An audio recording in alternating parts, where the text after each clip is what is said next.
बिस्मिल्लाहिर्रहमानिर्रहीम अस्सलामुअलैकुम। उम्मीद करता हूँ अल्लाह ताला से आप सब बिल्कुल खैरियत से होंगे, ठीक होंगे, खुश रहें, आबाद रहें। आज की वीडियो में मैं आपको कटिंग बताऊँगा कि कटिंग के जो-जो मसाइल हैं, मसले हैं कि शोल्डर कितना होना चाहिए, आर्म होल कितना होना चाहिए, आर्म शेप कितना होना चाहिए, किस तरीके से आस्तीन को हम शेप दे के कटिंग करते हैं, छोटा-बड़ा किस तरीके से फ्रंट बैक को कटिंग करते हैं। ये बहुत सारी बातें, बहुत सारे मसाइल आप लोगों के बहुत सारे लोगों के ज़हन में हैं, जो मुझसे सवाल कर रहे हैं काफ़ी टाइम से। तो सोचा आज उनको हल कर देता हूँ। आज सारा अपना जो मेरे पास इल्म है कटिंग का, इंशाअल्लाह ताला आज वो सब आपको मैं बता देता हूँ। तो बिल्कुल आसान तरीके से मैं बताऊँगा, पूरी तवज्जो आपकी वीडियो पर होना चाहिए, पूरी ध्यान आपका वीडियो पर होना चाहिए। इंशाअल्लाह ताला आज आप कटिंग के हवाले से सारी आपकी छोटी-बड़ी जो भी परेशानियाँ हैं, वो ख़त्म हो जाएँगी। तो देखें, जब भी आप कटिंग करते हैं, नाप लेते हैं शर्ट का, नोट करें देखें। तो चेस्ट साइज़ कितना होता है, इस हिसाब से पूरी शर्ट की कटिंग की जाती है। बहुत सारे लोग बड़े मुश्किल से समझाते हैं, समझ नहीं आता है। देखें, जहाँ से ये बगल वाला जोड़ होता है, आस्तीन का और शर्ट का, उधर से हमने एक कोने से दूसरे कोने तक नापना होता है। तो देखें, ये होता है हमारा चेस्ट नाप 22 इंच। तो ये 22 इंच इस शर्ट का नाप वाली शर्ट का चेस्ट साइज़ है, तो इसके हिसाब से कटिंग करना आज मैं आपको सिखाऊँगा। तमाम नाप में आप कटिंग करने में माहिर आज हो जाएँगे। पूरी शर्ट का ये मैंने नाप ले लिया है। शर्ट का नाप लेने का तरीका वीडियो के लास्ट में आपको स्क्रीन पर लिंक मिल जाएगा उस वीडियो का, वो आप वीडियो देख सकते हैं। तो इसको नाप वाली शर्ट को हम हटाते हैं यहाँ से। ये देखें, पूरा मैंने एक पेपर पर सारा नाप उतार लिया है, हर साइज़ के हिसाब से, छोटे से छोटा और बड़े से बड़ा। तो ये आप नोट कर लें। देखें, चेस्ट नाप उर्दू में मैंने इस वजह से लिखा है कि सबको समझ में आ जाए। चेस्ट नाप 17 से साढ़े 17, 18 से साढ़े 18, 19 से साढ़े 19, ये सारे चेस्ट नाप हमने लिखे हुए हैं कि कितना चेस्ट साइज पर कितना शोल्डर कटिंग किया जाता है। ये तमाम शोल्डर्स के नाप हैं। जैसे 17 से साढ़े 17 अगर हमारा चेस्ट साइज होगा, तो हम 13 इंच का शोल्डर उस शर्ट का कटिंग करेंगे। ये बिल्कुल बेस्ट तरीका है। ये चेस्ट नाप सारे नीचे तक ये चेस्ट साइज लिखे हुए हैं, साढ़े 29 तक। अब ये शोल्डर की लाइन है, जो भी हमारा यहाँ से चेस्ट साइज होगा उस हिसाब से हम यहाँ शोल्डर देख लेंगे कि शोल्डर कितना रखना चाहिए। ये मेरा 25 से 30 साल तजर्बा मैं आपको बता रहा हूँ। ये मुड्डा, मुड्डा किसको कहते हैं? ये जो हम यहाँ से कटिंग करते हैं, इस जगह से शोल्डर से शर्ट को जो शेप देते हैं, इसको मुड्डा कहते हैं टेलरिंग लैंग्वेज में। सही है, तो दर्जियों की ज़बान में इसको मुड्डा कहते हैं। मुड्डा हमने कितना रखना चाहिए? 17 से साढ़े 17 चेस्ट है, तो 13 शोल्डर रखेंगे, साढ़े 6 मुड्डा। ये सब अभी आपको मैं कटिंग जब करूँगा तो मैं सब आपको समझा दूँगा।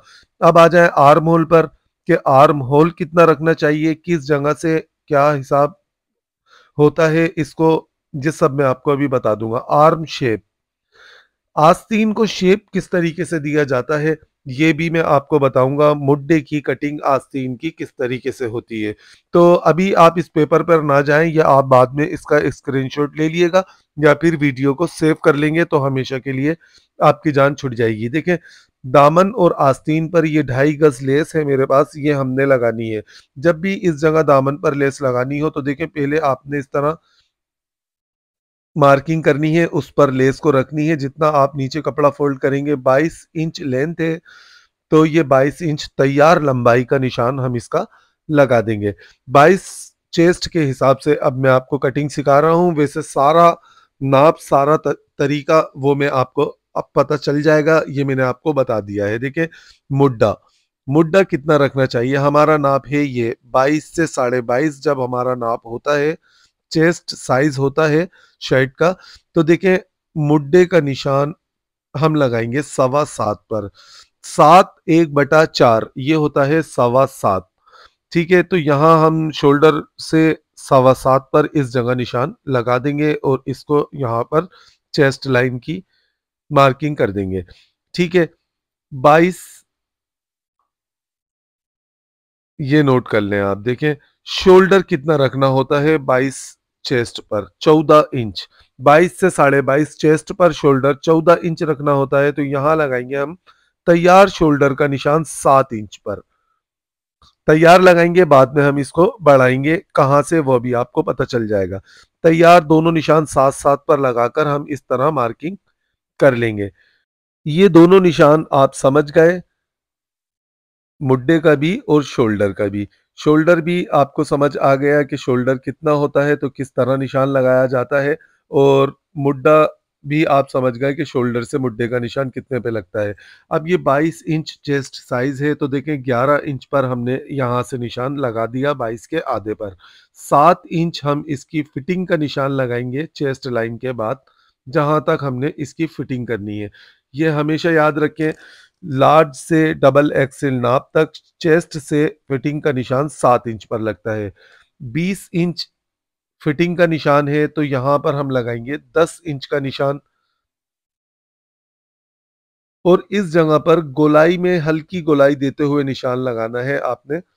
बिल्कुल स्ट्रेट निशान नहीं लगाना। चाक जितने भी अब आपकी नाप की शर्ट में हो उस हिसाब से आप चौक का निशान लगा दें, नापे चौक को, और नीचे से चौक का निशान, दामन से चौक का निशान लगा दें। ये हो गई हमारी हिप्स लाइन।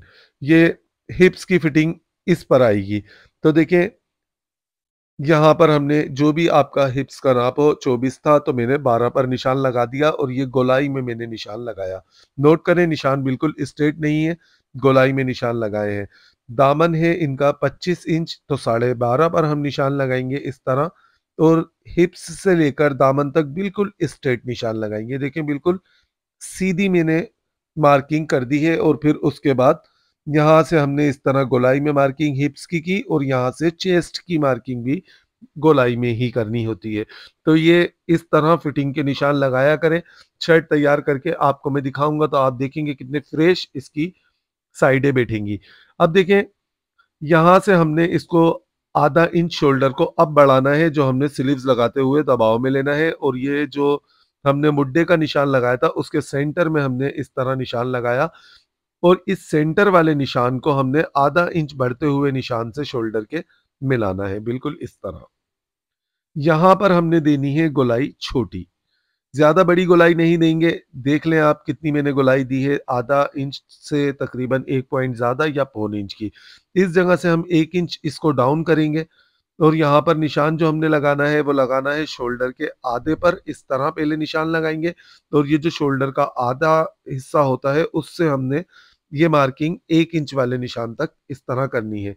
फ्रंट की मार्किंग हो चुकी है, फ्रंट की कर देंगे हम कटिंग आधा इंच ऊपर दबाव का मार्जिन छोड़ते हुए। यहाँ से हमने बराबर मार्किंग के बिल्कुल साथ साथ कटिंग करना है। मैं आपको सिलाई करके शर्ट दिखाऊंगा, तो फिर आप देखिएगा, एक एक चीज आपको फिर से नाप कर दिखाऊंगा।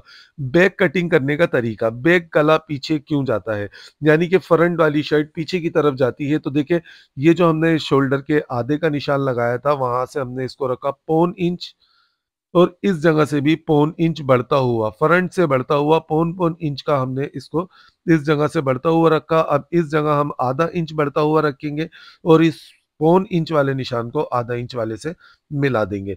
इस तरह बैक कटिंग करने से फ्रंट वाला गला शर्ट यानी कि पीछे नहीं जाती। बिल्कुल मार्किंग पर हमने ये कटिंग भी इसकी कर दी है। अब यहाँ से बैक की कटिंग करना सीखें। देखें इस जगह से हमने, ये नोट करें, यहाँ से हमने 1 इंच नीचे तक बिल्कुल स्ट्रेट निशान लगाना है। देखें इस तरह बिल्कुल सीधा निशान लगाएंगे, ठीक है। उसके बाद हमने इसको यहाँ पर हल्की गोलाई से उठाना है, और इस तरह गोलाई देते हुए ये मार्किंग करनी है। तकरीबन 1 इंच 1 पॉइंट दूर है ये बिल्कुल बेहतरीन है 22 चेस्ट पर। ये आईडीए से लगाई जाती है, इसका कोई नाप तोल नहीं होता। ज़्यादा डीप में जाएँगे तो फिर कटिंग अच्छी नहीं सीख सकेंगे, कहीं-कहीं कटिंग में आइडिया भी होते हैं। अब देखें, ये जो फिटिंग का निशान है उससे आधा इंच पीछे मैंने इस कपड़े को यहाँ पर लाकर लाइन से मिला दिया, और फिर उसके बाद मैंने यहाँ से इसको बराबर रखते हुए कटिंग कर दी। ये पॉइंट भी है, इसको भी आप नोट कर लें, और फिर हम इसकी साइड की कटिंग कर देंगे। फ्रंट बैक की ये कटिंग हो चुकी है। इस जगह पर हमने कट लगाने हैं, नीचे भी कट लगाएँगे ताकि चाक छोटे-बड़े ना हो। आस्तीनें काटना मैं आपको बताता हूँ, फ्रंट बैक के बाद आप आस्तीनें काटना सीखेंगे। तो देखें, यहाँ पर हमने दूसरे साइड की मार्किंग उठाने के लिए इस तरह कार्बन को रखना है और फिर इस तरह यहाँ से जब हम इसको गरारी फेरेंगे कार्बन पर, तो ये देखिए मार्किंग आ चुकी है दूसरे साइड की फिटिंग की भी। अब फिटिंग इधर-उधर बिल्कुल नहीं होगी। तो आस्तीन काटने का तरीका देखें, आस्तीन हमने इसकी बिछा ली है। आस्तीन पर भी हमने ये लेस लगानी है, तो लेस जितनी भी चौड़ी हो आपने इस तरह रखनी है। फिर आपने आस्तीन की लंबाई का तैयार निशान लगाना है। 19.5 इनकी स्लीव्स की लेंथ है, तो 19.5 का ये मैंने तैयार निशान लगा लिया है। अब आती है बारी आर्म होल की। आर्म होल देखें किस तरीके से कटिंग किया जाता है। 22 से 22.5 चेस्ट नाप हो तो ये आर्म होल वाली लाइन पे आएंगे। देखें 9 इंच मैंने इसमें आपको बताया है। नोट करें 22 से 22.5 9 इंच। तो 9 इंच का निशान हमने किस जगह लगाना है ये देखें। यहां से हम इंची टेप को रखेंगे और इस जगह पर हम 9 इंच का निशान ये आर्म होल का लगा लेंगे। ये बिल्कुल परफेक्ट तरीका है कटिंग का। बड़े बड़े टेलर्स नहीं बताएंगे आपको, जो आज मैंने आपके आगे रख दिया है। आप इस तरीके से कटिंग कर सकते हैं। देखिए arm shape 9 inch arm hole, 4.25 inch arm shape. तो ये 4.25 का निशान कहाँ लगाना है हमने, ये भी आप देखें। 4.25 इंच 3/4 यानी कि 3 फिर 3/4 4.25 होता है, ठीक है। तो ये 4.25 का निशान हमने तैयार स्लीव्स की लेंथ के बाद इस जगह पर लगाना है। ये आर्म शेप होता है, आस्तीन को शेप इस जगह से देते हैं। अब कफ आपकी मर्जी पर डिपेंड करते हैं, लूज टाइट आप किसी भी तरीके से पहन सकते हैं। यहाँ पर भी देखें हमने हल्की गोलाई देते हुए इस तरह अंदर की तरफ गोलाई देते हुए ये मैंने मार्किंग की। इसी तरह आस्तीन की मार्किंग की जाती है। ये नोट कर लें, देखें कितनी अंदर, तकरीबन आधा इंच अंदर की तरफ मैंने इसकी सेंटर से स्लीव्स को अंदर की तरफ शेप देके कटिंग किया है। अब ये जो तैयार लेंथ का निशान है, इसमें हमने सिलाई का मार्जिन यानी कि दबाव का मार्जिन आधा इंच छोड़कर हमने इस तरह पहले 4 पीसों की कटिंग करनी है। फ्रंट बैक एक साथ हम इस तरह कटिंग कर लेंगे और यहाँ साइड से भी हमने इस तरह से थोड़ा दबाव रखते हुए कटिंग कर लिया लूज टाइट, ताकि हो बाद में कभी तो इसको लूज टाइट भी कर सकते हैं। अब ये देखें यहाँ से आधा इंच आगे की तरफ कैंची को हमने रखना है और सिर्फ फ्रंट वाले 2 पीस की कटिंग करनी है।